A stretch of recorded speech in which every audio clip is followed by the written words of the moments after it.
everyone, and welcome to another episode of CXCY, brought to you by our friends at Clootrack. My name is Dan Gingiss, the Experience Maker, and I will be your host today as we look at another industry and take a deep dive into what customers are saying. What do they like? What do they not like? So that we can take that feedback and take action on it. Now, I know some of you are already thinking, but Dan, I don't work in this industry. It's okay, because we're going to show you that any industry is a source of learning for your industry. And I promise that we're going to wrap up with takeaways that will apply no matter where you work. So enough of this surprise. Today's industry is a really fun one. We are going to be digging deep into hotels. And it should be super fun because we have a great guest today, a friend of mine, the former Senior Vice President of Loyalty Marketing at Hyatt, Jeff Zidell. How are you, my friend? I'm very well. Thanks, Dan. I appreciate being here. I cannot think of a better person to be on this episode because you spent so much time in the hotel industry. Quickly, tell us just a little bit about the time that you spent at Hyatt. Sure. 9 years at Hyatt in loyalty marketing. And we did a lot of work to improve the program and bring to market something that consumers really enjoyed and enhance the travel experience. That's outstanding. So I know that you have seen it all, and I'm excited to see what your reaction is to some of the data that we're going to look at from Clootrack today. All right. So we looked at 35,000 customer reviews across 29 top hotel brands. And I'm guessing, Jeff, that you are quite familiar with these brands because you probably studied them quite a bit. But here they are, and you can see Hilton and Hyatt are right at the top. This is just in terms of the quantity of reviews that we analyze. But you see that we bring in a whole bunch of other brands, including some Hyatt sub-brands I see down there. So this is where the data is coming from. So our first quiz for you today, Jeff, is we have listed 5 different drivers of customer experience, and they are in alphabetical order so as not to distract you in any way. But what we are looking for are, what are the top 3 drivers of positive customer satisfaction? What are the things that delight customers about a hotel? And your choices are cleanliness, comfort, the views, the location, or what we're calling the staff behavior, interactions with the staff. What pops out to you? Yeah, I mean, those are all things that are important on any hotel experience. But if I had to rank them 1, 2, 3, I would say cleanliness, staff behavior, location. I think that sounds pretty good. And actually, what's funny is this is my own personal thing, but I don't care at all about the views. I usually don't even open the window shades or the window curtains or anything. So whenever they tell me, oh, hey, we've got a beautiful view for you, I'm like, yeah, probably not going to be enjoying it. But a lot of people, that is something that they care about. Well, let's take a look at what were the actual top 3 drivers. And you did very, very well. Staff behavior, location, and cleanliness in that order had the biggest effects. Staff behavior by far. And I think that, I'm guessing that makes sense to you, right? Because if we have a nice interaction, if we're welcomed when we get to the welcome desk and we feel good about our choice, versus if we have a bad interaction with even one staff member, it's going to really influence the stay. Am I right? That's exactly right. It's a very human experience, right? You stay at a hotel for 24 hours or a week or even longer, and you interact with many different employees during that stay. And, it's people serving people, and people have good days and people have bad days. But it's everything about how you're treated, how you're welcomed, how the little problems are handled, and that the attitude and the behavior and the expediency of solving problems can make a big difference. I remember when I was traveling very frequently between Chicago and Louisville, Kentucky, when I worked for Humana for 2 years. I was down there at least twice a month, and I stayed at the same Hyatt in downtown Louisville. And it got to the point where I walked in the door and I was still 500 feet from the front desk, and the person behind the counter was saying, "Welcome back, Mr. Gingiss." Now that was cool, right? That made me feel like, that confirmed every time I walked in the door. I'm like, yeah, this is my place. This is the place I want to stay at. I made a good decision. Yeah, So it felt very fantastic. personal. And that was while you were working there too. So I'm sure that you had a lot to do with that. So as we announced in a previous episode, Clootrack is now using ChatGPT to analyze in greater detail all of these 35,000 reviews. So as we took a look at these top three things, ChatGPT helped us sort through sort of the sub themes in each one. So when we're talking about staff behavior, we see words come up in the reviews like courtesy and kindness, attentiveness, creating a welcoming atmosphere, smiling and engaging with guests, remembering their names. There we go. I didn't even know that was on there. Being helpful and going the extra mile. These seem like very basic things, but it's remarkable how often they come up in positive reviews when people do experience them. So we know how powerful they are. When it comes to location, we see being near tourist locations, shopping, that it's safe and welcoming. I think when we think of location, sometimes we don't cross-reference that with safety, but certainly customers do. Proximity to bars and restaurants, and et cetera. And then with cleanliness, again, there's different elements that come up, whether it's the housekeeping or the lobby or the bathrooms. I think COVID, I'm sure, certainly had a big impact on people's thoughts on cleanliness. So again, what I love about this technology is just the ability to continue to dive deeper and deeper into the data to see what our learnings are. And so we are not done. We're going to keep diving. All right. So Jeff, this time we're going to make it a little bit harder. We're going to ask you for the top two concerns that hotel guests have, but I'm not going to make it multiple choice. I want to know just what's on the top of your head. What do you think people complain about the most or are most likely to go online and write a negative review about?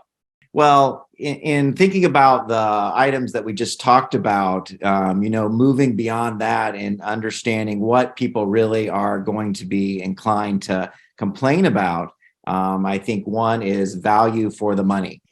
How much am I spending and what kind of experience am I going to get?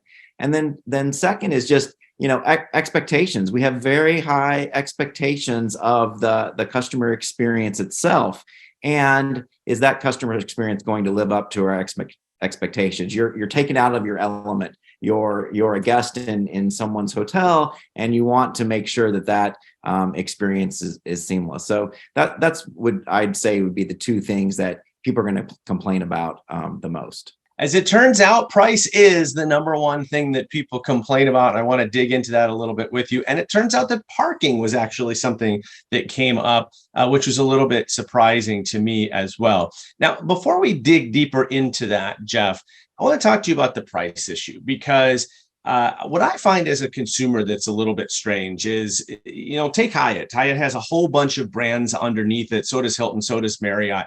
And some of those brands are certainly meant to appeal to a lower price conscious customer, and some are appealing to a higher price conscious customer.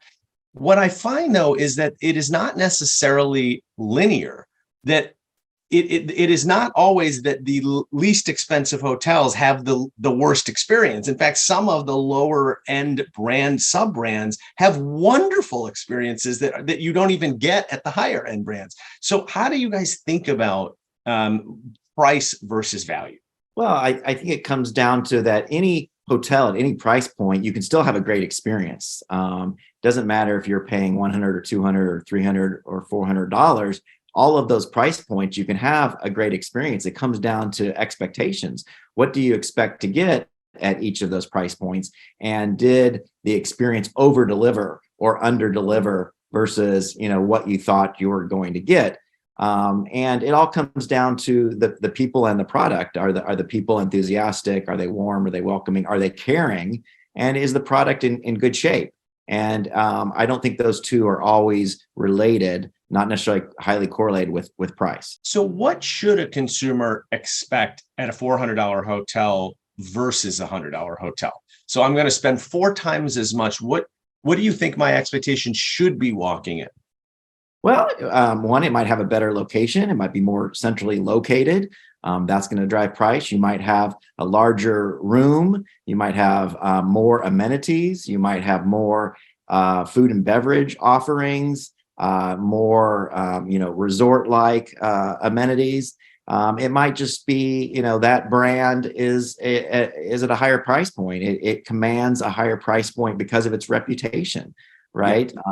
So I think there are many things that factor into price, but you can often see two brands very near each other, and one you expect maybe to be at a lower price, and it's actually higher than the other brand. So there's all kinds of things that can happen with supply and demand, giving events that are happening in a certain city at a certain time. Yeah, and let's face it, we do pay for brand recognition in almost every industry. As you were talking, I was thinking about cars, and I was thinking about a Corvette versus a Ferrari versus a McLaren, right? They're all fast sports cars. They're all going to give you a pretty fun, fast experience, and yet they are drastically different in pricing. And so a lot of what you're paying for is the brand name. And I think that's totally fair. Okay, so as we look into price and we start to see within these reviews, what are people saying specifically about price? And it turns out that there are some key concerns that pop from this. The first is what people perceive as overcharging. And not honoring pre-mentioned price. So I think where this comes into play is when there's a surprise charge, right? Where we show up and there's a resort fee and we didn't know that was going to happen, and that we might have prepaid for the room, but now we've got a resort fee on top of that.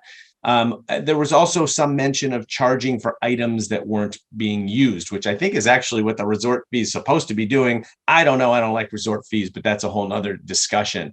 And then what we find also is, as we look at specific words that people are saying, the word expensive, where there's a discussion of price range, we start to see more negativity. I also love when we are able to grab real life reviews, and there are two of them at the bottom of this page. For this price, I was shocked to find ceiling damaged and poorly repaired, the restroom outdated, lights burnt out, etc. So these seem to be like basic elements of a room that people were surprised were not in good condition. And Jeff, you mentioned that previously. Then there was another one that was all about the high prices at the cafe. And I want to ask you about this too, Jeff, because I think it's interesting. The cafe might be ancillary. It might even be a different brand like a Starbucks that's unaffiliated with the hotel. And yet it is affecting people's experience within the hotel. So anything on here, Jeff, surprise you, or can you sort of lean back on your experience at Hyatt just to give us some thoughts about what you're seeing here? Sure. On the first quote where they're saying that they were shocked to see that the property wasn't in good shape, I think that's something, no matter what price you're paying, if you're paying $100, you're paying $500, those aren't things that you wouldn't expect to experience, right? It's price independent. You want the property to be well kept and clean and in good working order. Preferably no bugs or other animals either, please. For sure. In terms of the ancillary items, resort fees and add-on costs have been in the press a lot lately, and there's some things going on there that I think will be certainly interesting and may change the way things are presented to consumers and the way choices are made. But oftentimes you're paying for convenience too, right? So those things are easy to get to because they're in the hotel. So it's think about it like the price at 7-Eleven versus the price at your local grocery store. You pay for that convenience, and so there's a certain element to that, and I think people don't always think about that. Yeah, again, though, I think where it gets confusing for me, and I do believe this has been smoothed out, but for a while there, what I was finding was at the lower end hotel sub brands, Wi-Fi was included. At the higher end, where I was paying a lot more money, Wi-Fi was more.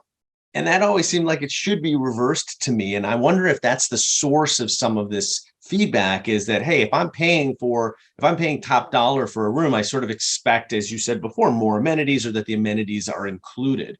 Any thoughts on whether that's having any sort of impact? Well, Wi-Fi specifically, I think that was a factor 5+ years ago, but I think that's largely changed, where Wi-Fi is like air conditioning, and Assumed. It's assumed, it's largely included in most stays. I think there are other things that are not included and not everyone partakes in, whether that's the coffee or, the other on-site amenities that, maybe aren't priced where they feel it should be priced. Yeah, that's fair. And we're going to get into food in just a moment. All right. So, Jeff, then we decided to dig even a little bit deeper, and we wanted to look at hotels in different cities across the United States to see if we could see any trends. Again, what I love about Clootrack's data is you can slice and dice this a million ways. If you can imagine it, you can slice and dice it. And so we decided, let's look at cities and let's see if there are different types of feedback. Obviously, you've probably got different expectations from customers in those cities, and you've got different hotels in those cities delivering on those expectations. So let's see what we came up with here. So as it turns out, we've got two cities that actually stuck out a little bit on the downside, which was New York and San Diego. And interestingly, they both stood out for the same reason, which was a friendly reception or lack of friendly reception. Now, I will tell you, personal experience in New York, that is absolutely right. 100%. I was surprised at San Diego. I always joke, first of all, every time I go to New York, at least once during my trip, I utter the words only in New York, because there are just things that happen in New York that don't happen elsewhere. You can show up at 5 p.m. to a hotel in New York and they're going to tell you your room's not ready. It doesn't matter what time you show up. It's never ready. I think it was really interesting. And then some of the other things you see very, very consistently. So you've got an amazing staff, right? All the way across the board. The lowest one's 95%. The highest is 90, almost 8% positivity. So a lot of consistency in there.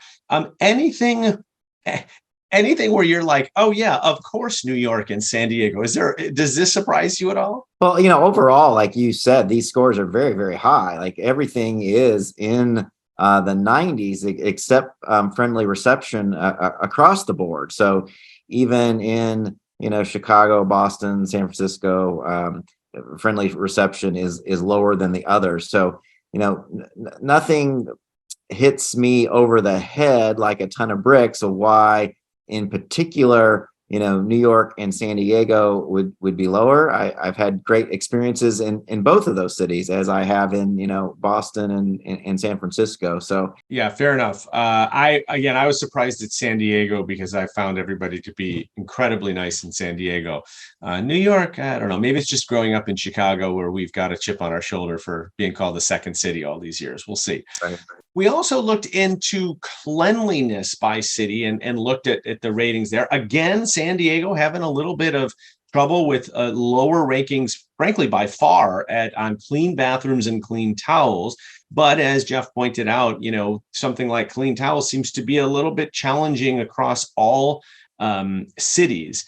So I think it's interesting. This is probably leading to the overall negative reception a little bit in San Diego.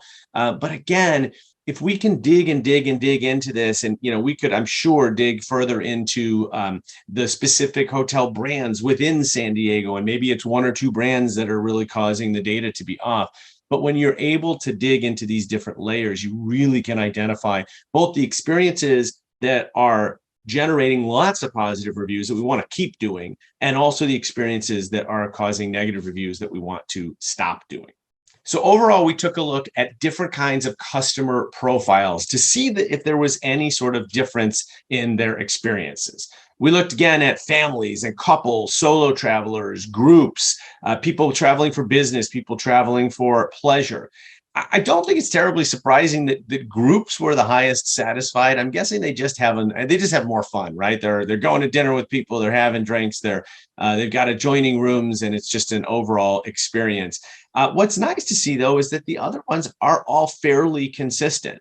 You have a slightly lower positivity and slightly higher negativity on solo travelers and business people. But generally speaking, it's really the groups that stand out. So when we dig deeper into the groups, what's really interesting is we start to see some sub-trends that pop up. And in this particular case, food became a really big deal. And you can see that the that the standard of the food, the quality of the food was a lot higher, ranked a lot higher among groups significantly than other types of travelers. And similarly with the service at the restaurant, which gets mixed reviews across different demographics, but with groups ended up really positive. So again, we want to dig even deeper and we want to just keep going. And what we found here was that when we were talking about food standards and restaurant, it turns out that breakfast is the most important meal, just like they've been telling us all these years that breakfast is the most important meal. The data does show that this is where both positively and negatively, where people really come out of the woodwork and have some significant opinions. Jeff, talk to us about breakfast. I feel, again, this is another one of those things where at the lower end hotels, I sort of expect breakfast to be included. And at the higher end hotels, I expect it to be really, really expensive. Yeah, so I think you're more likely to eat breakfast at the hotel before you go out and have your day in the city. So it does become a big part of that customer experience. And it's good to see that the scores, there's some variability, but I think overall, they're pretty positive, particularly for the group and for the business person.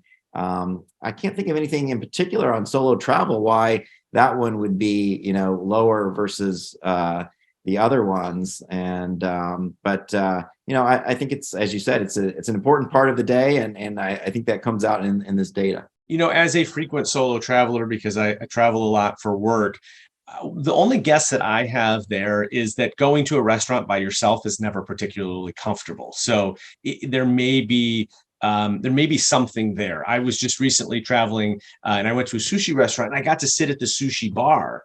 And what was nice about that was all the people sitting at the sushi bar were solo travelers. So we were kind of among our people. If you're at a restaurant where there's only tables and you're sitting at a table of four and you're by yourself, it's just a little bit less comfortable. And that'd be the only thing that I can think of that might contribute to that. I'm not sure what hotels can do about that other than maybe to find an area where solo travelers can convene. But I thought that was pretty interesting. I'm glad you called that out. Maybe we should have sushi for breakfast. Hey, anytime. I'll take it all 3 meals of the day. There you go. All right. So as promised, we have some key takeaways that you, and I mean you, can use back in your business, regardless of whether you have anything to do with hotels. And again, we are assuming that most of you watching are not in the hotel industry, just like you probably weren't in the chocolate industry, you probably weren't in the airline industry, and you probably weren't in many of the industries that we've reviewed. I am a huge believer that we can continue to learn from other industries. After all, if we are only looking at our direct competitors, we are not going to find a whole lot of inspiration. What's the best that happens when you look at your direct competitor? You copy them. And then you can guarantee that you will not be standing out in the marketplace because you will have just copied what someone else is doing. But when you look to other industries and you take the best of what they do and bring it into your industry, it's one of the best ways to stand out. So what are the key takeaways that we have found in the hotel industry? Number one is transparency in pricing.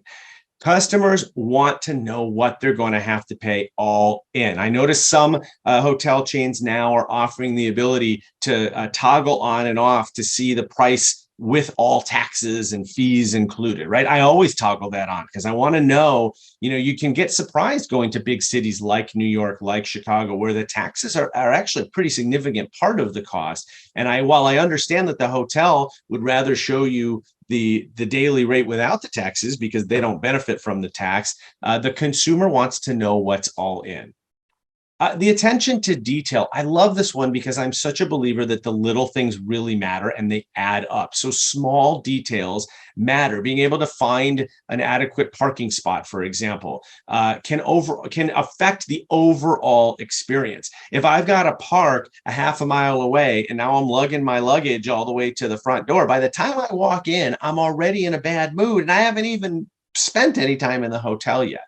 So the little things can often matter. And then I also think this idea of finding the best practices across whether it is a city or a branch or a franchise or however you are divided in your business, an office location, we can always learn from different locations and then take the best practices and apply them across all of them. Jeff, you spent a whole lot of time in the hotel industry. How do you feel about these takeaways? I think they're very important. Everyone wants transparency. They want to know what they're getting. There's a lot of money being spent, and they want to have a great experience. And the little things matter, whether it's parking or the greeting you get or the goodbye you get, and the people that you meet. Those little details do add up to a lot. And there's no one right way to do some of these things, and it's important for people and brands to be authentic and bring their best self every day and meet all the types of needs of the consumers, whether they're solo travelers or group or couples or families. So yeah, I think these are all very important. And as you said, there's tidbits in here not only for the hotel industry but for all industries. Yeah, I love that. That's awesome. I'm going to leave you with one more question. One of the things that I think is so interesting about the hotel industry, and of course this applies to other industries as well, is there's so much choice for consumers. You can land in a major city and have hundreds of hotels to choose from. So what did you find in your experience that hotels can do to stand out from the crowd? Yeah, it all comes down to your brand. And hotels invest, millions of dollars in building out each of their brands and what they mean to the consumer and what that customer experience is going to look like and what that reputation is. And it's building that trust. And once you've built the trust with that brand or that family of brands, you're going to, create that loyalty, and the loyalty programs matter and keep the guests coming back and back. But that base experience and that trust and that authenticity from the brand, makes a huge difference and helps drive, brand preference and market share. I was hoping that the former SVP of loyalty marketing at Hyatt was going to mention loyalty programs as a reason why people might come back. And of course, that is one of the biggest reasons why they come back. Jeff, this has been so fun. I feel like we could talk for hours about this topic. Thank you so much for bringing your knowledge and your insights to the conversation. Well, thanks for having me. I've really enjoyed it. And thank you for watching another episode of our show. We'll be back with yet another industry that we're going to deep dive on and bring out all of the data and the learnings and the takeaways for your business. For now, I'm Dan Gingiss, the Experience Maker. On behalf of our friends at Clootrack, thanks for watching CXCY. We'll see you next time.